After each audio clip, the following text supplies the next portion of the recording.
आज social media के माध्यम से आप सभी साथियों तक और हम तक एक खबर पहुंची है कि अपने ही पास के ही बिला कला का विद्यालय तो है, लेकिन उसके बावजूद बरसाती तान कर बच्चे उसके नीचे पढ़ने को बेबस हैं। इस बेबस की स्थिति किस तरीके से और किस कारण से उत्पन्न हुई, ये हमें और आपको विचार करने वाली बात है। जो लोग जिनकी जिम्मेदारियां बनती हैं शिक्षा व्यवस्था में सुधार हेतु, आपके वो छोटे बड़े काम करवाने के जिनकी ये जिम्मेदारियां हैं, वो सब लोग शांत बैठे हैं। इनकी ये शांति चीख चीख कर बता रही है कि हम आपके लिए काम करना नहीं चाहते। ये खुद के लिए काम कर रहे हैं, इनके काम लगातार हो रहे हैं।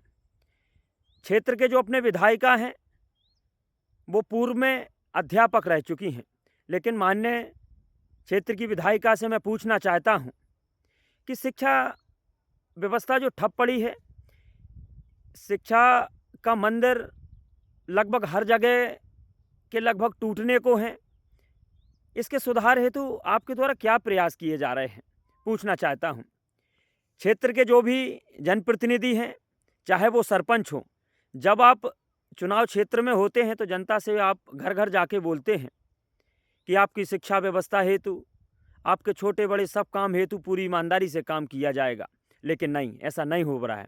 अगर ऐसा हो रहा होता तो आज हमारे बिला कला के उन बच्चों को तिरपाल बरसाती टांग कर ऊपर बरसाती का घरौंदा बनाकर पढ़ने की आवश्यकता नहीं पड़ती। ये स्थिति चीख चीख कर गवाही दे रही है कि आप अपने काम करने के लिए कुर्सियों पर बैठे हैं, जनता के काम करने के लिए नहीं। ये बात तो हो गई जनप्रतिनिधियों की, लेकिन क्षेत्र के युवा साथियों से, सज्जन वरिष्ठ लोगों से, जागरूक समस्त जनता और जनार्दन से निवेदन करना चाहता हूं कि साथ आएं। क्षेत्र की इन सभी व्यवस्थाओं को सुदृढ़ बनाने के लिए चलो प्रयास करते हैं, एक बार प्रयास किया जाए। जिन लोगों की जवाबदारी है उनने अपना मुंह मोड़ लिया है, लेकिन हमारी भी कोई जवाबदारी बनती है कि हम मिलकर इसके लिए आवाज़ उठाते हैं। क्षेत्र के जो सज्जन लोग हैं और जिन जिन विद्यालयों में ये स्थिति बनी हुई है, मैं वहाँ के प्राचार्य या अध्यापक महोदय से पूछना चाहता हूँ कि जो हर वर्ष की राशि आप तक पहुँच रही है, आप उस हर वर्ष की राशि को स्कूल में लगा ही नहीं रहे हैं। अगर लगा रहे होते तो ऐसी स्थिति नहीं होती।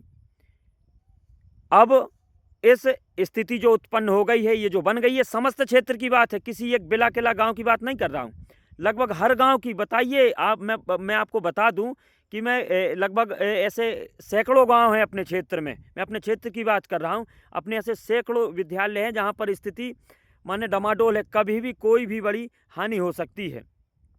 उन समस्त युवा साथियों से निवेदन करना चाहता हूं जो सच्चे लोग हैं, अच्छे लोग हैं, जो चाहते हैं कि क्षेत्र में परिवर्तन आए, तो उनसे निवेदन करना चाहता हूं कि साथ आएं, आवाज़ उठाएं। विद्यालय के प्राचार्य द्वारा बीआरसी को आवेदन बनाकर ये जानकारी बीआरसी तक पहुंचाई जाएगी, और जब बीआरसी द्वारा इस पे काम होता है तो अच्छा है, और नहीं होता है तो हम सभी गांववासी मिलकर, क्योंकि हमारे और आपके गरीब तबके के लोग इस शासकीय स्कूलों में पढ़ रहे हैं। बड़े लोगों के बच्चे अच्छी फैसिलिटी से पढ़ रहे हैं, उनके पास पैसा है, उनके पास वो संसाधन है, वो अपने बच्चों को पढ़ा रहे हैं। पढ़ा कौन नहीं पा रहा है? हम और आप जैसे गरीब लोग। मैं निवेदन करना चाहता हूँ आपसे और अपने आप से, खुद से, और उन सभी सज्जन लोगों से, अच्छे लोगों से, कि आप आगे आएँ और हमारा सहयोग करें। इन स्कूलों के सुधारने के लिए प्रयास तो करना चाहिए। अगर प्रयास नहीं करेंगे तो अपने आप को क्या जवाब देंगे? और वो युवा साथी जो अच्छे थे, सच्चे थे, जिन लोगों को कम उम्र में लोगों के आशीर्वाद से सत्ता पावर मिली, लेकिन आज वो लोग इन चीज़ों को भूल गए हैं। बड़े बड़े नेताओं के आगे पीछे घूमने से राजनीति नहीं चमकती। मैं फिर दोबारा बोलना चाहता हूँ, आपको चुना गया था। मैं ये बात नहीं कर रहा हूँ कि ये किसी बिला कला के उन युवा साथियों से बात कर रहा हूँ, ये समूचे जिले और प्रदेश और पूरे क्षेत्रवासियों से बात करना चाहता हूँ।